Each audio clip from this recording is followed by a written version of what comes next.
Nous sommes dans une spiritualité partagée avec des différences. On a des rituels, on a des croyances. Je sais pas trop ce que ça veut dire. Et bah bonjour à tous. Dimanche matin sur les routes de Bretagne, il fait beau, en plus il y a un arc-en-ciel derrière. Est-ce que je suis pas le premier youtubeur à faire un plan avec un arc-en-ciel mais splendide derrière moi comme ça? Qu'est-ce qu'on fait en Bretagne, vous l'avez vu dans le titre? On va rencontrer des druides. Je suis allé voir Astérix Obélix récemment, le dernier d'Alexandre Astier. Et dedans, bah évidemment, il y a Panoramix. L'autoroute des clichés, là je suis dessus. Qu'est-ce qui est vrai, qu'est-ce qu'il faut là-dedans? Est-ce que il y a vraiment des druides encore aujourd'hui? À quoi ils servent? Est-ce qu'il y a une différence entre les druides de l'époque et ceux d'aujourd'hui? Entre les druides d'Astérix et ceux d'aujourd'hui? Benjamin a brillamment réussi à contacter un druide, et pas n'importe lequel, parce que c'est le grand druide de Bretagne. Qu'est-ce que ça veut dire concrètement? Quand t'es grand druide de Bretagne, t'es un peu le pape de Bretagne des druides. Bon, on est un peu du coup sur une légère approximation. Il fait partie d'une association et d'une organisation même plus internationale qui s'appelle les Gorsedd. Est-ce que c'est une religion? Est-ce que c'est juste un mode de vie? Est-ce que c'est quelque chose de spirituel mais qui n'est pas une religion? Qu'est-ce que c'est pour eux aujourd'hui? Sachant qu'on utilise souvent le terme de néo-druide, c'est les druides contemporains, donc les néo-druides, on appelle ça comme ça. Parce que là on va à une cérémonie du coup. Une cérémonie des Gorsedd de Bretagne, je sais pas combien ils vont être. Une vingtaine. 19 selon la police, 20 selon les organisateurs, il y a vraiment des grosses tensions au niveau des chiffres. Ils vont venir à mon avis habillés dans d'une certaine façon, il y aura une sorte de rituel, hein, je pense que c'est le mot. Et en plus il fait beau, par je ne sais quel miracle, il pleuvait il y a 10 minutes. C'est super la Bretagne! C'est la Bretagne. C'est la Bretagne. Et dans 10 minutes il va pleuvoir, donc voilà. T'as la clé? C'est très silencieux, hein. C'est très calme. La cérémonie sera à un autre endroit. Mais on va voir ce qu'il fait. C'est là. Donc la lumière va être matérialisée ou symbolisée par les torches que nous allumerons, 3 torches près de la fontaine. Et ensuite, chacun sera invité, s'il le souhaite, à la lustration. On va se débarbouiller dans la fontaine pour se débarrasser des miasmes de l'hiver. On appelle ça aussi Goelargulu, la fête de la lumière. Reen Choudon Andou Arpetegeno, Madaglan et Andou Armand Mémar, Andou Oré d'Ekbarna. Bonne et pure est cette eau qui est venue des voies profondes de la terre jusqu'à nous. Qu'est-ce qui vient de se passer? C'était la traduction du coup de... Oui, pour que tout le monde sache ce qui se passe. La langue de rituel reste le breton. Bien sûr. Donc voilà, et ça permet surtout de mettre la cérémonie aussi en pratique, Bien sûr. Pour qu'elle se déroule. Et c'est le rôle de la Westvars de répartir les rôles. Tu veux conduire? Il y en a qui viennent pour la première fois, il y en a d'autres qui sont là depuis longtemps, mais en tout il y a quand même une trentaine de personnes. Le néo-druidisme est composé de 3 types de druides en quelque sorte. Ouais. Les druides, donc eux qui sont plus philosophes, les ovates qui sont plus médecins, Ouais. et en tout cas liés à la santé, et les bardes qui sont plus artistes. Ouais. On se gare comme ça là, c'est très bien. Tiens, regarde, on voit qu'ils mettent leur costume, ça y est. Le chien n'est pas druide. Voilà. Et craisement, vraiment. Quelqu'un portera ça? Enfin, moi je peux, s'il faut. Alors, ça c'est le chouchen. Eh bah très bien. Interdiction d'ouvrir. Il y a pas de souci. Alors tu te retrouves à porter la glacière. Ouais, au moins je me sens utile. Je fais 2 choses à la fois. C'est ce que Un reportage? Non. c'est de l'alcool breton. Bah c'est parfait. Est-ce que vous pouvez nous expliquer pourquoi est-ce que certains sont en blanc, d'autres sont en bleu, d'autres sont en... Comment est-ce que ça se... On est tous druides, mais seulement il y a des ovates, des bardes et des druides. C'est ça, donc qui est quoi? Enfin, qui est... L'ovate qui est en vert, D'accord. ça concerne les gens qui étudiaient plutôt la nature, les plantes, etc. et ceux qui faisaient les cérémonies aussi. D'accord. Le barde, c'est la mémoire du peuple. D'accord. C'est le mec qui accompagnait les gens quand ils mouraient. Et le druide, en fait, il fait le tout. C'est un petit mélange de... Voilà. Et ça c'est ça fait partie du rituel aussi. Moi je fabrique du chouchan, donc C'est très bien. on voit le chouchan dans des cornes et on vide le reste des cornes sur la terre pour D'accord. faire participer la terre. Ok.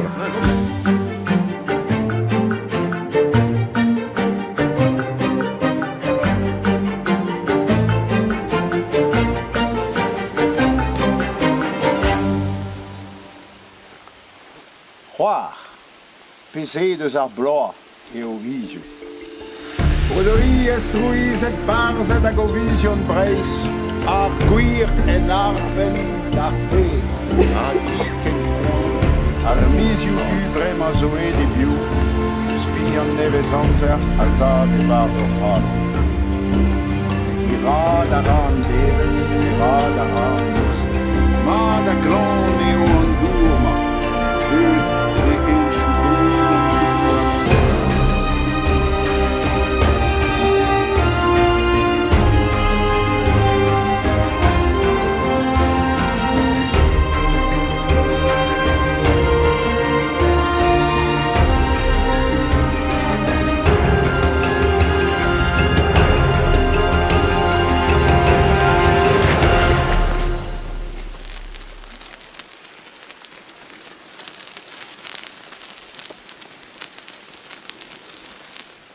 Awan yawank me hagone Agemos tue kul skude Ni breizis agalon karon monguiro. On nettoie ce dont on n'a plus besoin, ce dont on est tombé. On va appeler ça de l'expérience, voilà. Ça peut être aussi simple que ça. Mais nous on va plus loin dans un sens rituelique où on le met en avant, on en crée une cérémonie avec une symbolique comme le feu, la fontaine que vous avez vue, qui symbolise ces deux états d'esprit en fait, le feu qui va renaître et le principe de la lustration, c'est-à-dire vraiment de se purifier d'un univers. Comment consommer tout?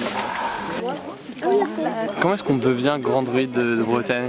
On est élu par ses pairs, donc par ce qu'on appelle le Poelgor, qui est l'organisme directeur de la Gorsedd. On est élu en principe à vie. C'est une disposition qu'il faudra changer. À un moment, il faut savoir passer la main. Il y a beaucoup du coup de jeunes qui suivent la chaîne et qui ne savent pas du tout ce qu'est le druidisme. On a défini comme étant la science de la nature, la philosophie de la nature. Nous continuons ce type de positionnement, l'harmonie avec les saisons, la nature, c'est en fait assez écologique avant l'heure. Typiquement, si on prend l'exemple de cette figure qui peut être Panoramix, qu'est-ce qui selon vous est juste et qu'est-ce qui n'est pas juste dans la représentation des druides? Alors, Astérix s'est traduit, je ne sais même plus en combien de langues, mais il est partout présent dans le monde. Donc je pense que rien que déjà quand tu ouvres la page et que tu vois la Bretagne représentée dans le monde entier, Panoramix n'est a priori pas quelqu'un de méchant et moi j'apprécie pas mal. Le bar, bon, c'est encore différent. Ça a le mérite en fait de nous faire reconnaître. le Panoramix est une figure plutôt sympathique. Globalement sympathique. Maintenant, elle est un peu caricaturale aussi, quoi. Ça doit inciter à aller plus loin. C'est-à-dire que ne voir dans le druidisme contemporain que le reflet de Panoramix, ça va être un petit limité. peu... Ouais, c'est un petit peu limité. Mais c'est pour ça qu'on est venu là d'ailleurs. Quand on fait ce genre de choses, si on est trop sérieux, je pense pas qu'on puisse aller très loin. Il faut avoir beaucoup de recul. Il y a une série qui s'appelle Camelot avec Merlin. C'est tout sauf un druide de la Gorsedd, on est bien d'accord. Si on regarde bien, t'as quand même 2-3 épisodes où lui, son but, c'est de quand même, même si c'est fait sur le ton de l'humour, d'aider les gens. Est-ce que le terme religion, c'est un terme que vous rejetez? Comment est-ce que Alors, on peut le définir? je ne rejette pas le terme en soi, mais il ne nous concerne pas. D'accord. Si le druidisme devait être une religion, elle ne peut pas être figée ni dogmatique. D'accord. Donc en ça, il faut aussi comprendre qu'elle est personnelle. Donc ce qui est très loin à mon avis de la définition de la religion actuelle. La Gorsedd en tant que telle n'est pas une religion. C'est-à-dire que nous rassemblons des gens qui ont envie de spiritualité, mais nous leur laissons leur approche de ce qu'on appelle la divinité, du lien avec Dieu et autres. Nous ne faisons pas de prosélytisme, s'il en suit. Et donc nous sommes dans une spiritualité partagée avec des différences. Retour dans la voiture, direction Rennes. Du coup on a quitté la cérémonie. On n'a pas filmé la deuxième partie, on va dire, de la journée. Parce qu'en fait ça consistait en un déjeuner. Si, je l'ai filmé un petit peu. Tu l'as filmé un peu? Non mais t'inquiète pas, t'en auras. Par contre ça a été l'occasion de discuter avec pas mal de gens. Il n'y a pas de texte comme ça qui est écrit chez les druides. Pourquoi? C'est notamment parce qu'en gros ils voient le druidisme comme quelque chose qui évolue dans le temps, et donc faut pas que ce soit figé sur un texte qui en gros marquerait quelque chose et nous l'ancrerait dans une époque. C'est quelque chose qui évolue selon le temps, et donc le fait que ce soit oral et pas écrit fait qu'il n'y a pas de texte qui sacrifices, tout ça. En tout cas, les cérémonies étaient super intéressantes. Il y avait les torches, il y avait les différents costumes.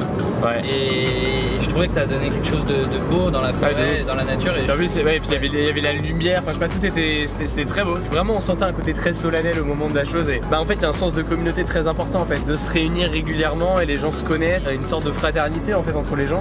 Il fait encore beau. Il fait encore beau et le renard. Noni. Hein? Il fait encore beau et le renard. Je saisis pas.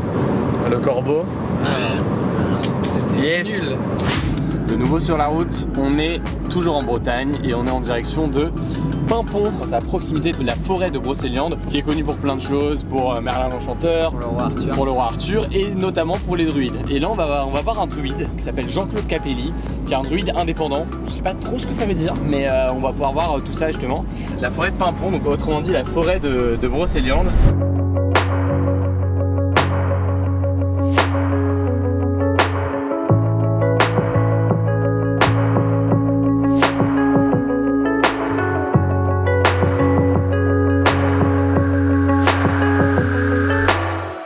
Merci beaucoup d'avoir accepté de nous recevoir en Bretagne. Vous êtes druide indépendant. Ça veut dire quoi, druide indépendant?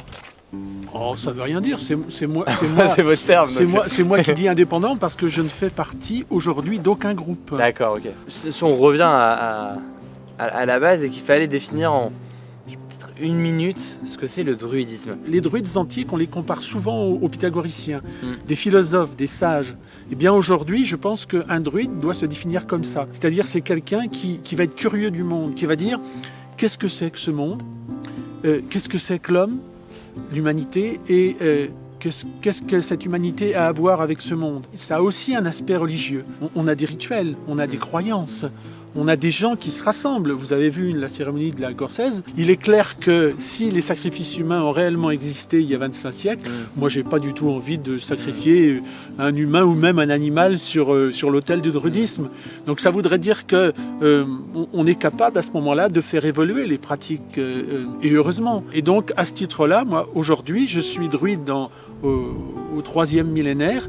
Bien, je suis un nouveau druide, mais ça ne veut pas dire pour autant que ma quête et ma recherche n'est pas authentique. Il y a toujours une évolution, voilà, une recherche. C'est ça. Il faut combien de temps pour être druide du coup en général? Pour être une sorte de druide opérationnel, il faut au moins 15 ans. À 35 ans pour moi, 36 ans si je commence aujourd'hui. Qu'est-ce qui, selon vous, a changé dans votre perception du monde, de la nature, enfin de votre environnement et de ce qui vous entoure depuis que vous êtes druide? Je suis très embêté. Moi, ça n'a rien changé du tout. Ah bah c'est décevant, hein, dit comme ça. Mais non, pourquoi ça n'a rien changé du tout? Parce que moi, je suis...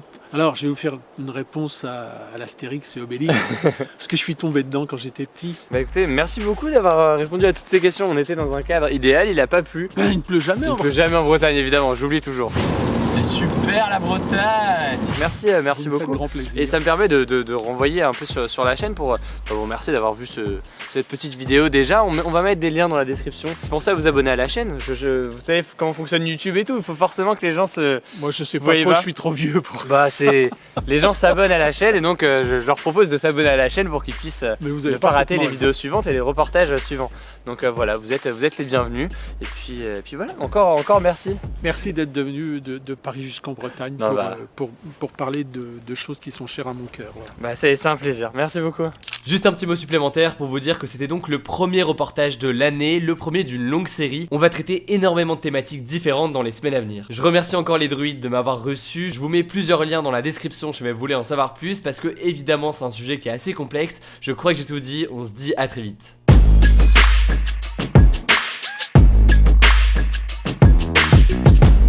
Si tout ça avait existé quand j'étais plus jeune, je pense que j'aurais foncé. YouTube, bah oui, il faut lancer une chaîne YouTube. Faut lancer une chaîne YouTube. C'est un sacré boulot en même temps. Oh, il y a du travail. Ouais, Du travail de tournage, de montage, de trucs. C'est bien, hein.